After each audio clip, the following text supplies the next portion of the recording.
An American Airlines flight was forced to turn back after a woman saw her seatmate get a text that said, "Re-up." She thought it meant a bomb. The flight landed safely, but fear spread faster than the truth.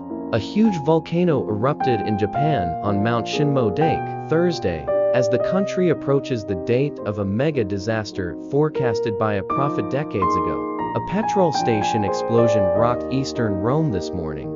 Over 30 people were injured, some seriously burned. President Trump says he's very disappointed in Vladimir Putin after their latest call. He believes Putin has no intention to end the war in Ukraine. Hours later, Russia launched its biggest drone attack yet on Kyiv.